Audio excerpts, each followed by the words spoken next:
Tasangana pano paDestiny TV. Zita rangu Bronze Stella Musha. Kune vasati vaita subscribe chishuwo chedu kuti muite subscribe. Nhasi uno mangwanani vanhu vafuma shop iri pakona Angwa Street na South Avenue pachiririma moto.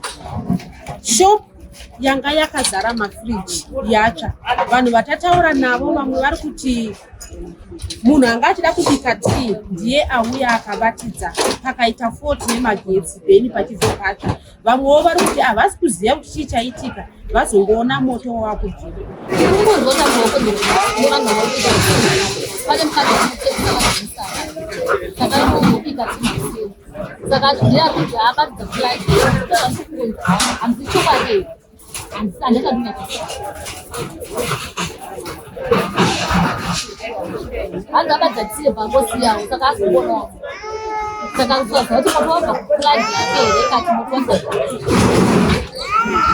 Kama hapa ni rendi na hivi.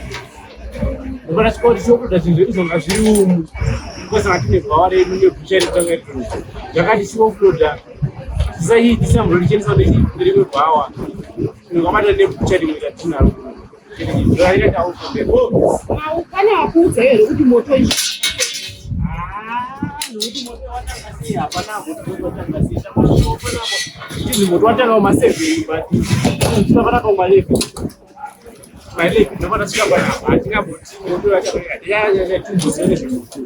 Masvika moto wadzimurwa here kana wanga wadzimurwa uri kunzi wadzimurwa nei? Fire brigade enge iripo here? Fire brigade ndokuti yadzimura moto handisati zoti watanga sei.